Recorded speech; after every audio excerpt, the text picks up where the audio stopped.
This is the Meddling Kids Podcast, a groovy review of Scooby-Doo.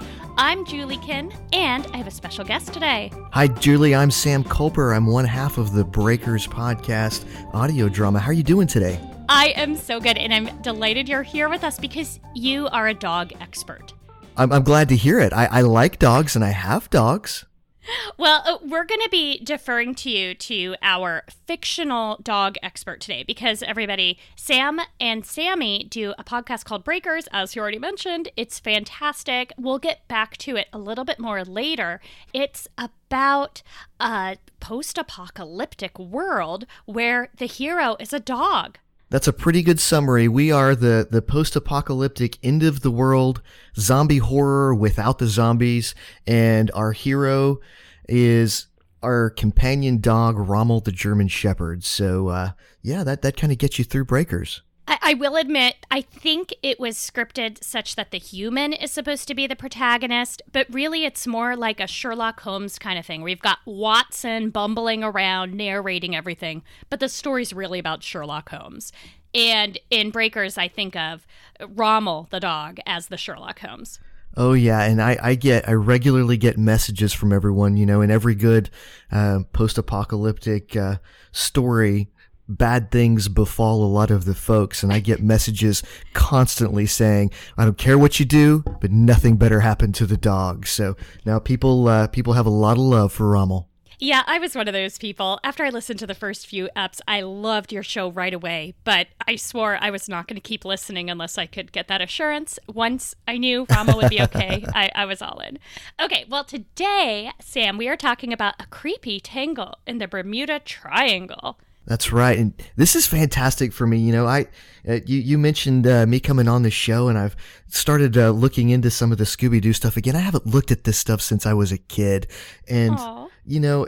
It really takes me back. I do a lot of different podcasting with a lot of different folks, and a lot of that stuff is this esoteric fringe type things where you have these paranormal stories about the UFOs and stuff, and Scooby-Doo's really the first time that we were ever exposed to that, So you get to see the idea of the Bermuda Triangle and of the UFOs in this story, and it just takes you back, and then the guys get to have their mystery and solve it and realize that maybe there's nothing really to it. It was really, really fascinating. So it's fun to go back and take that second look. Yeah, I totally agree. It's always a fun blast from the past, and especially watching it again with kids.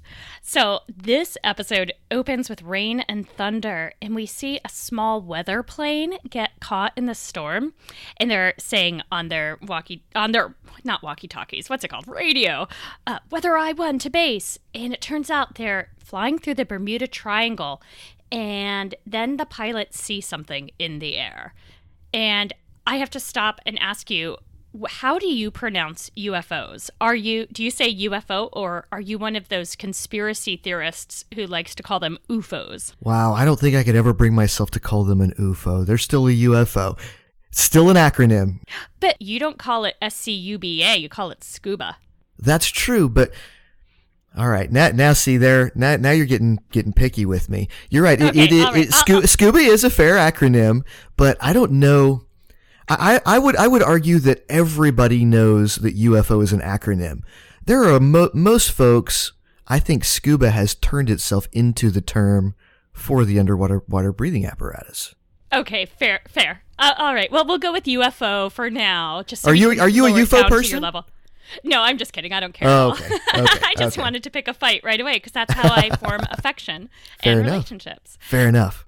Okay, so yeah, but this UFO, now I just want to say UFO to be contrary.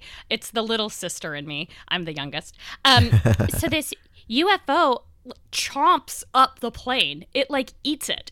That's right. They're talking on the radio 1 second, and it opens up its mouth parts, and they fly right into it, and the next thing they know, radio silence, and the plane is gone. Back at the base, Dr. Grimsley, you can tell he's a doctor, by the way, because he's wearing a lab coat, because everyone with a doctorate, we wear lab coats all the time. Of course. This uniformed personnel, and at this point, we don't know if they're Coast Guard or Navy or what. Turns out they're Navy.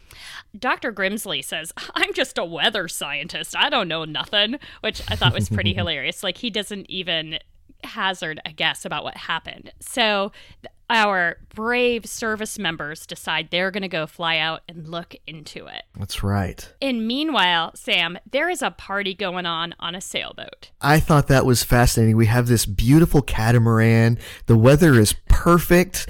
Sun shining. Apparently there's a hurricane somewhere over the horizon that we've just seen. But there is a party going on this boat. These hippie kids apparently have had a windfall of some sort. They're enjoying it up. We've got Shaggy sitting on the deck, build himself just a fantastic sandwich.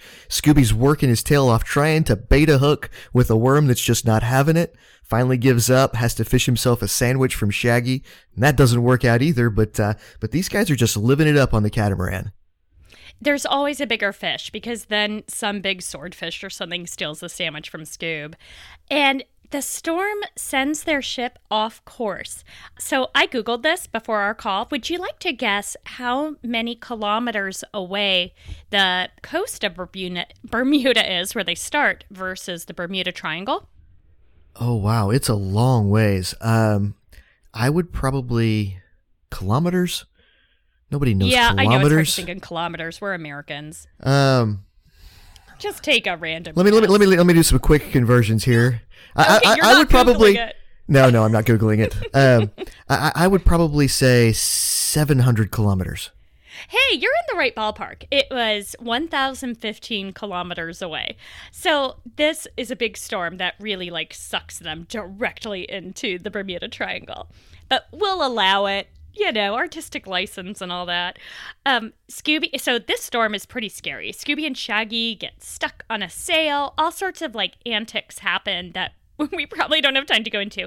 But then it gets pretty bad because lightning directly breaks their mast and they have no control over anything. And then for a minute, the storm clears while they're in the eye of the hurricane. And also, this is the first time I've ever seen Fred scared. I think he must be afraid of water or sharks. Well, and conversely, there for a second, it appeared almost that Scooby and Shaggy weren't scared. They don all this rain gear and they say, we're ready for anything. And next thing you know, they're running up the mast to try to get the sail unfurled and everything. So we have Fred scared, Scooby and Shaggy ready to go. Now that diminished fairly quickly, but I thought that was interesting that they weren't initially the ones that were having the freak out. What interesting juxtaposition. Sometimes a parent, if a child's scared, a parent just automatically goes into super calm, chillaxed mode, right? Because we want to send messages to our kids of, no, everything's fine. Just like some couples, unfortunately, will do this too. If one spouse is having a really bad time, the other one will say, no, everything's fine. It's all good, to try to calm the other down. No, you just need to side with the person who's angry. But anyway, maybe because everyone's so scared, Fred usually has to be calm and together. That's right. Or he's just a psychopath who is afraid of sharks and at other times wants danger. 6 of 1.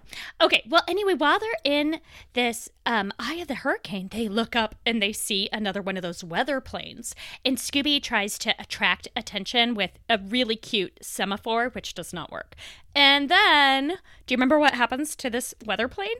That's right. We see again the UFO opens up and Scooby ditches the semaphore very, very quickly because he doesn't want to attract attention, and it gobbles up the next plane. So now we've had 2 planes then that have been eaten by this mysterious UFO, and then it's not long, right about this time, that we're educated about the Bermuda Triangle. And who is it that teaches us about the Bermuda Triangle?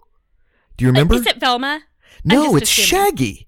Shaggy's the one who says we're going toward the Bermuda Triangle. He says something to the effect about all of the ships and planes that are lost in the Bermuda Triangle, and that's when he gets nervous, and he and Scoob, since there's no more mast, they decide to get out and start paddling. I had totally skipped that it was Shaggy who laid all the knowledge on us. Thanks, Shag. Unfortunately, their plan didn't really work that well because the storm gets back they get caught up in the storm again and they wash up on an island. And I know they gave the name of the island, but I didn't quite catch it. It sounded like Apple Island. Okay, it was, and this is a little bit ominous, Diablo. And you hear Fred say it, I believe, 2 different ways. I think he says Diablo when he's describing it like he knows where the boat's going to when it lands. He's figured out from a map where they are. So, but he calls it, I think, Diablo once and Diablo once, but this is Devil's Island that we found ourselves on. That's way more spooky than the Apple Island. Oh, yeah. Yeah, way better. Okay, but it gets worse. And this is one of those eps I think probably would have freaked out my kids. I'm glad I watched it with another grown-up. Because underneath the water, unbeknownst to these children, there is a submarine. And the submarine hatch opens. Or not the hatch, like, I guess whatever you call the little door on the side where water is. I don't know. And spooky skeleton SCUBA divers come out. That's right. They're not just skeleton guys. They have this really, really awkward eyeball head on top of it. It's not even like they've got skeleton bodies and this monster eyeball head. So yeah, they're very, very creepy. And we're not really sure what they're doing under the water at this point. We see them get out and it's apparently they don't have the garage door remote or whatever. So they jump out and they're manhandling the door open so they can drive this submarine through some sort of giant hatch. Well, yeah, because we all know every mountain can be converted into a giant building, airplane hangar, some sort of cavern. It's just what you do when you got a spare mountain on your island. Absolutely. So back on land, the big kids, Fred, Velma, and Daphne, bribe Scooby and Shaggy with 3 Scooby snacks to investigate. Not one, not two. It takes 3. Right. Velma first puts out the number 2 on her hand, like the peace sign, and Scooby comes over and adjusts her fingers. And I was automatically thinking Rommel would have been up for this. No matter what. She seemed almost visibly disturbed that it took 3. She had this look on her face like, oh my gosh, this is really a 3 Scooby snack deal? You're right. No, Rommel, he wouldn't have needed the snacks. He's already got the wood. He's already out. Afterward, he's doing it. Right, because he loves his job. Let's be frank. If Scooby's job was eating sandwiches, then he would love that too. So Scooby finds this weird old one-eyed dude who says, "Get off this island, or the skeleton men will get you." And then he disappears. Yeah, he tells them they need to get back on their boat and they need to leave as quickly as they can. And it creeped him out a little bit. Yeah, and like many villains, many humanoid villains, I think he had a purplish tinge to his skin and, some disfigurement, which is always fun, and a big bushy beard. He looked like a cross between an old sailor and someone from Portland. Scooby and Shaggy would like to follow his advice, and they are totally in favor of fleeing, but Velma totally detains them against their will, and I'm thinking Fred is starting to feel alive again now that he's on solid ground. He wants to solve the riddle of the Bermuda Triangle. This is going to be his legacy. That's right. And Scooby and Shaggy decide to stay by the fire while the others climb this hill. And while they're up there, they find an old airstrip and the air traffic control tower. It's important to note here that the way that we find the control tower and the stuff on the runway is because poor Daphne is wearing her heels. She was partying on the catamaran in her heels, so she hadn't remembered to wear her hiking shoes, and she trips over these smudge pots, or what was apparently at that time some more modern lighting for a runway that seemed to be a little out of place. Daphne and her footwear, we could have an entire episode just devoted to all of Daphne's bad costuming decisions and how it influences her fate on the show. Because yes, of course she trips, and it's absolutely due to her poor footwear. I'm sure if my daughter were on this episode with us, we would hear all about it. She's a big fan of flats. Anyway, yeah. And so there's these smudge pots. I didn't know that term. Is that a term you were familiar with? You're more worldly than I am. I've been a pilot for a long, long time, and I believe a smudge pot is a can that has some sort of fuel in it that you walk by and individually light, and it burns a flame. So I think we're really pretty old school here at this point. Okay. Well, I have to get back to your piloting later because I didn't realize you were a subject matter expert in that. We could have asked you more about like the way they were flying the planes and whether or not it was accurate. I mean, well, my Bermuda Triangle experience is fairly limited, but sure. Yeah, I mean, I don't know the right signals to headquarters for when you're getting chomped by an UFO, but I don't know. It might be in the manual. Okay, so they go into the control tower, and it's mysterious because they find modern equipment. And they also notice that some wheel tracks go right into the side of a mountain. But then, meanwhile, we see clam hunting with Scooby. Have you ever hunted clams? I have hunted clams. I don't like to eat them, but I've hunted them before, and these kids are going to make some clam chowder with this stuff. Yeah, with just clams. I mean, they don't one have for you, else. 2 for me, 1 for you, 2 for me. Yeah. And so that's a pretty cute scene until the weird eyeball skeleton dudes surprise Scooby, which is totally horrifying. And Scooby and Shaggy go run and hide in a ventilator shaft that just happens to be sticking out of the ground. Don't do this, kids. Don't go in a ventilator shaft. Terrible idea. Well, but they got to do, the kids have got to do something if the monsters are chasing them. Look, if somebody with a giant eyeball is chasing you, you poke them in the eye. That's their vulnerability. Don't be afraid to go for the goods. There's no being a gentleman in skeleton fighting. I'm just saying. But that's my take. That said, the skeleton dudes all do seem quite fit and tall. So, yeah, I would probably run too. Anyway, they fall into a watery cavern, and I think this might be one of the moments in the show when they clearly got a head injury. That there's like at one point where, oh no, it was later where they fall into something metal. Anyway, we see a really cute little thing with that fish diving off of Scooby's tongue, which is one of the things I love about this season 3, is where the writers just start going completely off the wall and putting in so many bizarre, impossible things. They started dabbling that in season 2 of Scooby-Doo Where Are You? But by this time, they're just like, it doesn't matter. The kids will like it. Who cares? There are a couple instances in this episode that made me... And I'm not as steeped in Scooby-Doo lore as you are, so I don't know all of these things, but there were a couple of things that happened that made me wonder when they started doing a little bit more of the really crazy slapstick things like that. We'll talk about them here as we get to them. Okay, sounds good. So the team is going to be separated for a while. And listeners, forgive us if this starts to get confusing. It's a bit of a disjointed episode. I'm sure on Wikipedia there's a great layout of the app. Or you could go watch it again, of course. It's a really good one. Okay, so meanwhile, Fred and the girls find a secret opening to the cliff. Again, it's just one of those hidden airplane hangars, because inside are 2 airplanes. And Scooby and Shaggy, meanwhile, find a huge submarine. So right now, all of this equipment is totaling quite a large bill. Have you ever bought a submarine? I haven't, and I now that I know that it's something that people do, I'm kind of intrigued. Yeah, I bet eBay has at least a couple. And the 3 skeleton dudes are chasing Scooby and Shaggy again, and Scooby does some amazing swimming. This is the antics we were referring to before. Right. It's almost like he's doing a synchronized swimming, some sort of interesting display while Shaggy's just frantically trying to get away. Scooby's swimming circles around him in this very, very skillful, elegant manner. I don't know. It's like, okay, again, youngest sibling here. It's like when you say to your older sibling, let's race.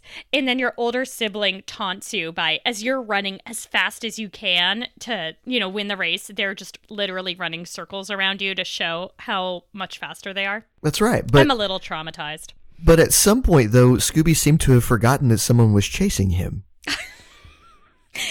He is a dog. I don't know. That's true. That's fair. Scooby and Shaggy go up on a deck. They don't quite yet know they're being followed. And then once they realize it, there's a chase scene. And they go into this motorized raft, but they forgot to cast off the lines. So they're still stuck to the dock. And then they kind of bounce onto a crane. And there's a rope hanging from the crane, and then they fall into a small submarine, and that's when they get their head injuries. Yeah, this is actually one of those traditional Wile E. Coyote type things where they fall into the bottom of the submarine, and you actually see an impression of their heads come out the bottom of the submarine. Right. That's not how it works in real life. I'd be uncomfortable for sure. Yeah. Sorry, as a military psychologist, every time I see a head injury, I'm like, no. Sorry for always pointing it out. Anyway, So Fred uses the equipment that they've found to call base, and he tells Dr. Grimsley what's up.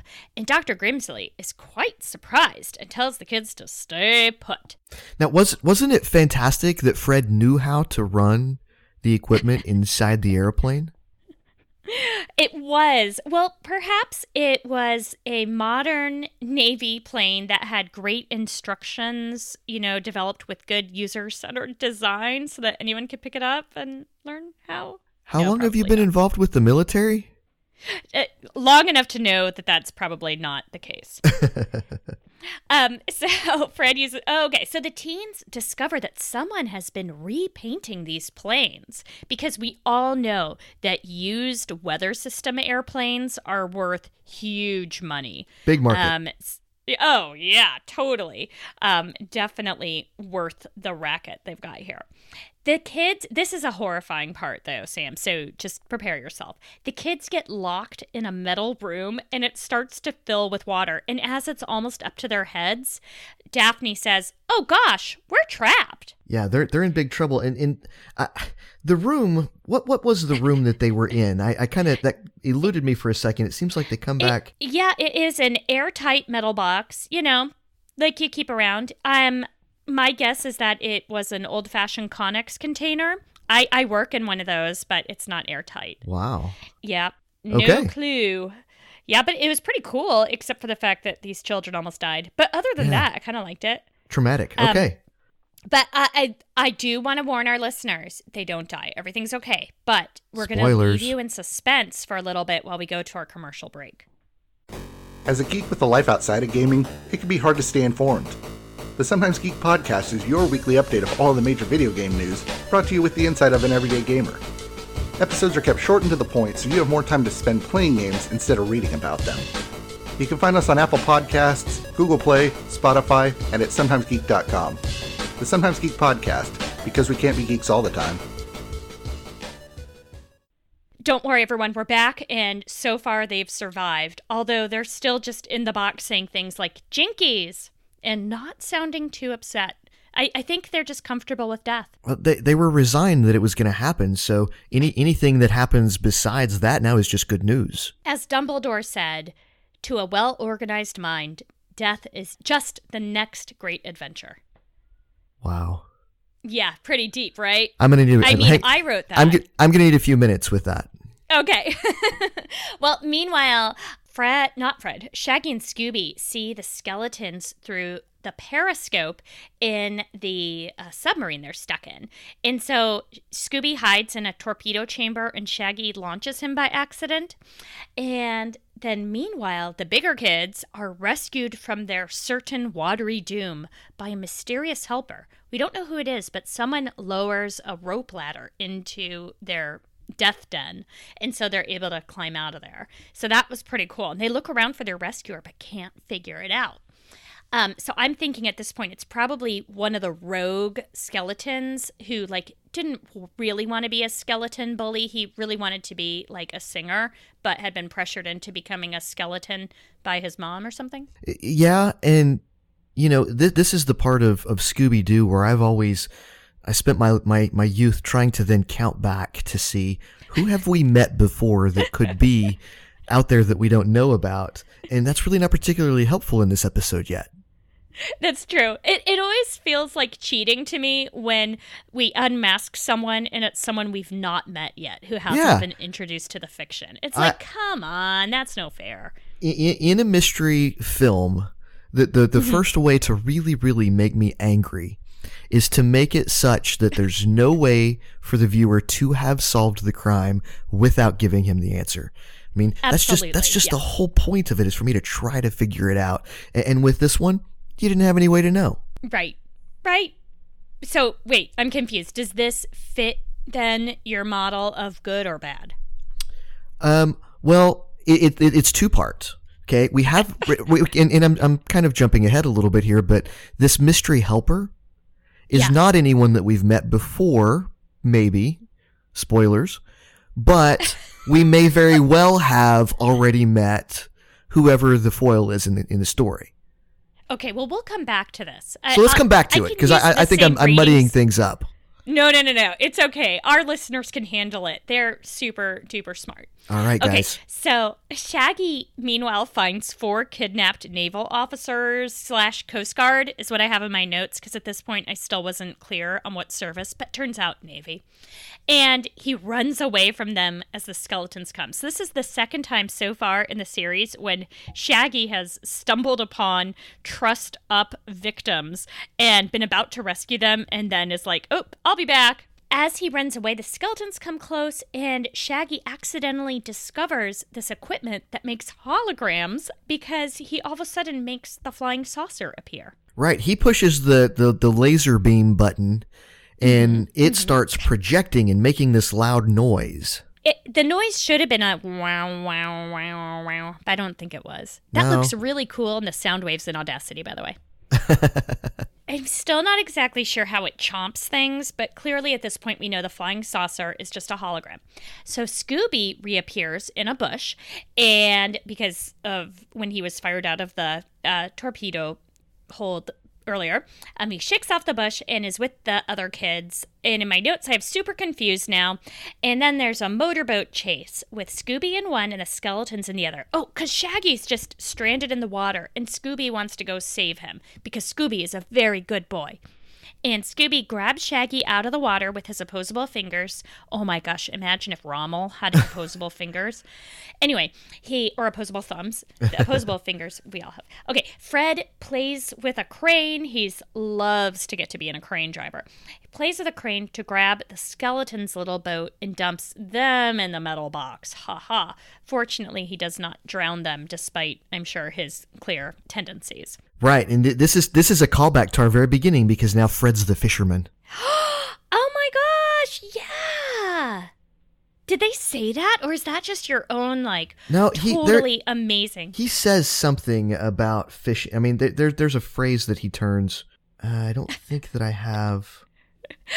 What? You don't have word for word transcript in your notes? Sam? Sometimes I do, but I don't think I have that one. But yeah, he mentioned something about, look what I caught, or it was sometimes you have a great catch, or something like that. But yeah, he hooks them and pulls them up and then lowers them into like a dumpster. And then they slam the lid on the dumpster and they're locked in there now. And then we see, oh no, the other big scary guy. Right. The old sea dog is what they're calling him. The team reunites. Scooby and Shaggy are totally shocked to discover that the old sea dog is just someone wearing a mask, and it's actually quite handsome Commander Stearns of U.S. Navy Intelligence. And everyone is very confused until Fred explains the plot. Would you care to explain the plot? Because I'm still a little confused by it, I got to admit. Well, apparently, and what I thought was really interesting is that Commander Stern then thanks us for solving the mystery. He thanks the kids because they figured it out, and Fred has to then explain it because Shaggy, as he's thanking Shaggy's like, yeah, you're welcome. Could you please recap it so I can know exactly for sure what it is that I've done? And that's when Fred lays it all out. This is when we don't know who the bad guys are. We know whoever they are somehow capturing these airplanes, and they're repainting them to sell them to make money. They're stealing these airplanes. But then we open up the dumpsters and we see who it is. And the villain is Dr. Grimsley, our weather scientist. He's only a weather scientist. He's only a weather scientist. He knows nothing about UFOs. But I will say, although he might know a lot about weather if he actually did get a degree, I don't think he's studied return on investment and business, because seriously, he would have to steal so many airplanes and sell them in order for this to turn a profit. Now, to be fair, this has been going on in the Bermuda Triangle for hundreds of years. Oh, maybe it's a family business that, he's... Oh, well, that's a good point. But they decided that he was the one that was able to pull this off because he's the only person who always knows when the airplanes are going to be flying into the storms because he's this weather scientist. Now, I was more impressed than his plot at how in shape he was. I mean, this older guy could put on that skeleton costume and just run and swim, and he had some skills outside of his marketing abilities of these vintage weather airplanes. And he was definitely like Professor Emeritus status. I mean, when we're talking about age here, he's at least 60, I would say. Yeah, he's got the good beard and everything. Yeah. Oh, yeah. He had the total scientist beard. I'm still working on mine. I'm very jealous. Well, the kids get a lovely prize, which is they get to go home in a Navy submarine, except they're like standing on top of it, which is weird.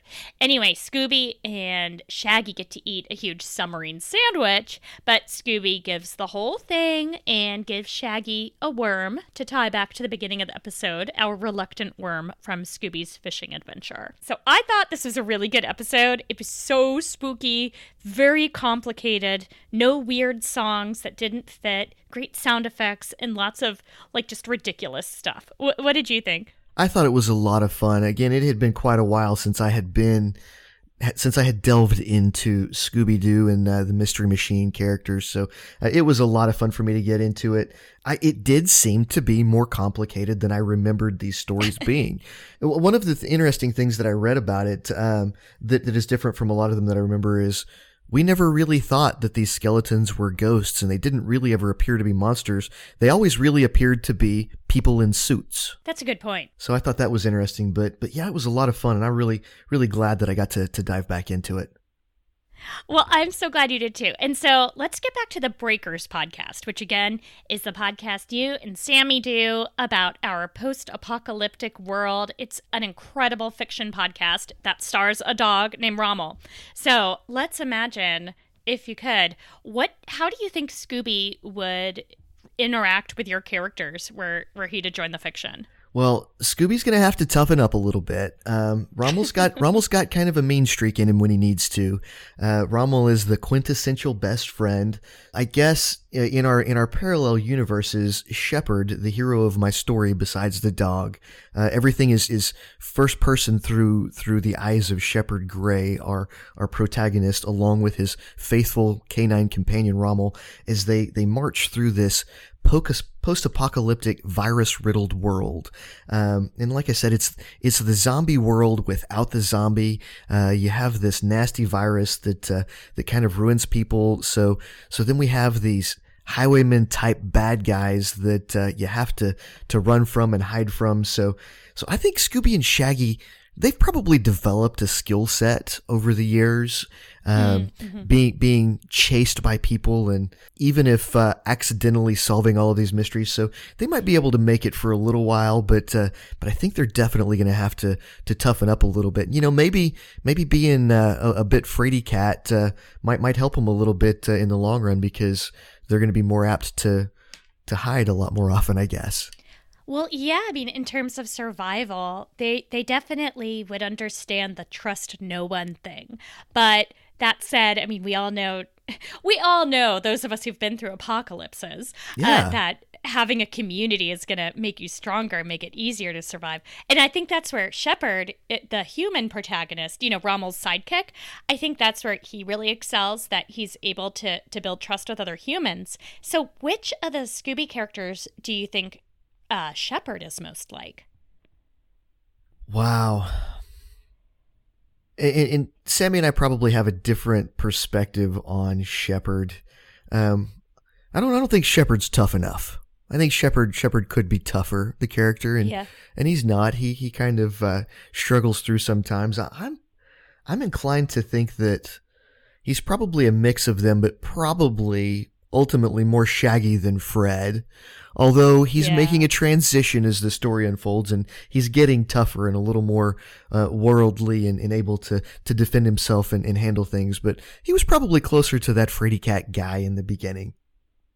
Yeah, I loved how at the beginning of the series, Shepard fully admits that some of the things he's trying are things that he's just seen on TV, and that's the limit of his experience. And I just thought that was such a human and very relatable thing for him to say. So I would also go with definitely a Shaggy sort, at least to start, but a Shaggy who, when thrown into the frying pan, is able to deal with stuff, especially when it comes to working with friends. Now, I'd like to think, in my mind, as we've gone through we're the better part of the way through the third phase or the third season of this. I think if I've got to pick one of the Scooby characters now, I'd like to pretend that Shepard is Commander Stern. Dreamy. and has great masks and costuming. Oh, yeah. They always do. They always do. The best special effects in Scooby. Oh, totally. Yeah, no CGI needed. It's all good costuming. Okay. I tried to get my daughter to watch this with me. And did she even try it? No, she said she doesn't want to watch Scooby-Doo because she doesn't like this Scooby-Doo. She likes the realistic one. Oh, interesting. So she wanted to watch the live action and not the cartoon version. So I'm going to have to work on her, but we'll get her back into it. So like the Sarah Michelle Gellar one? Is that the one she wants? I guess. I wasn't aware that she'd seen it, but apparently she knows that there is a, quote, realistic one that is live action. So I wasn't aware of that, but she was not interested in sitting down with me to watch this one. So I'm going to have to reintroduce her. We'll get her worked into it. Yeah, I mean, when she's ready, you let us know, and maybe down the road she can give us a couple minutes of her expertise to give us her opinion, if you feel like it. So, Sam Kulper, thank you so much for participating in this experiment today. It's all been just a big test to see, can you survive in an animated world? And I think the answer is yes. So why don't you tell our listeners where they can find you and the Breakers podcast on all the internet stuff? Well, you can find us across all social media. You can search Breakers Podcast anywhere. We're at Breakers Podcast on Twitter, on Instagram, on the Facebooks. We're Facebook group /Breakers Podcast or Facebook /Breakers Podcast for our page. So just Breakers Podcast gets you anywhere, or breakerspodcast.com has links to all of those from our website. Fantastic. It's such a good show. We both, Stephen and I, love it. And by the way, speaking of Stephen, he is planning to return to the show pretty soon. He's really happy for all the nice comments everyone's made to him on social media. He's just still dealing with some health things and is planning on being back soon. But we sure have had fun with some of our guests, including you, Sam. Well, thank you very much, Dr. Julie. I appreciate you having me on the show. It's really been a lot of fun. Yay! Hopefully you'll come back again. And hey, everyone, you can get in touch with us at Meddling Kids Pod. That is our not our Twiddle handle. It is our Twitter handle. And of course, we're on Facebook. We've got a page for the show, but we also have a really fantastic discussion group for Meddling Kids Pod and just Scooby-Doo in general, and for sharing weird recipes. It's a fun scene. Thanks so much to Dave Seste for the use of our theme song, Night Surfing. And thanks to our friends and families for supporting us. And I hope you all have a great day. And just know, as you're doing your thing, you would have gotten away with it if it weren't for us meddling kids.